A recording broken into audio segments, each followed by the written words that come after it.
The conversation was very brief actually. I was in Brecon at the time on a bus and got a WhatsApp message from Rob Cross who said, it was to ask for a group chat with me and the two Robs, and it said, either of you ever fancied rowing an ocean?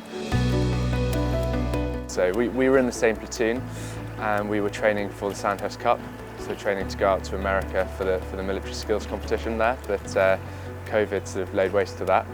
We got sent home, did a bit of fundraising for the NHS when we were at home. We're all cricket mad, so we ran marathons in our gardens between two sets of stumps. And then thought, if we can do this for charity with a short notice, what could we do with a little bit more planning time? So we signed up to the Atlantic. And that's, I guess, where Team Venture such was born, and where we realised that we had a sort of shared love for not only crazy challenges, if you will, but also for raising money.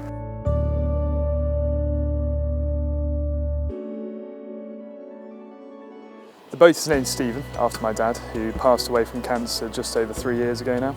Rob and Charlie both knew him and very kindly came on board and said, well, why don't we do this incredible challenge and why don't we do it in your dad's name, but raising money for Macmillan, which will take 70% of everything we earn, as well as the 3 regimental charities that'll each take 10, 10, 10. I can only think that he'd be proud. He'd think we were crazy, completely bonkers. Yeah, he was always there to support and love, as is my mum and the rest of my family, and I know that that's the approach he'd take. We're all incredibly proud and passionate of the regiments that we serve in, so we wanted to try and give back in some way to them. We want to try and help the soldiers that we serve. All 3 regiments, they got their logos on the side of the boat. They've all been very supportive, all given money, etc. And clearly we want to do our regiments proud, but also the whole army. As much as my dad will be on my mind, so will my mum, so will the rest of my family, so will Rob and Charlie, and hopefully all the people that we'd be helping back in the UK, and then also maybe even inspiring as sort of younger generations coming through, or I'd like to think serving riflemen and soldiers alike. So.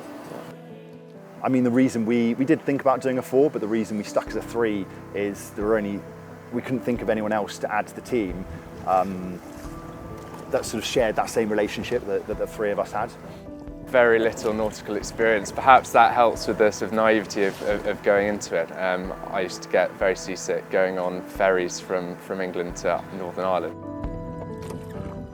We will absolutely try and be get across as quickly as we can, and I think it's quite a necky thing to do in the first place. So.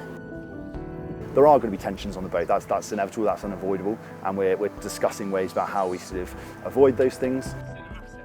If you've got the skills and the confidence that you can deal with problems as they arrive, then I think that's the key, and just staying calm as a team under pressure. To bleed, do go tits up. Pushing ourselves to do things that we might not otherwise have the opportunity to do.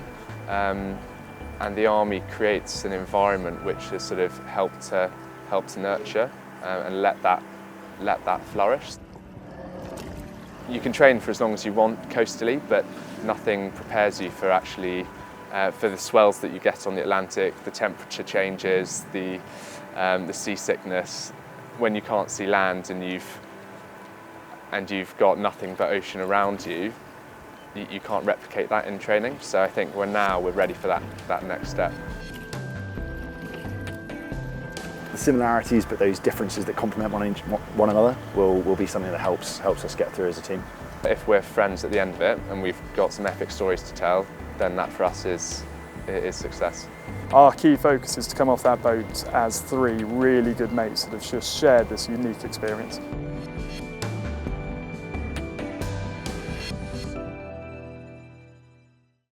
Thanks for watching. For more from BFBS Forces News, like and subscribe to our channel.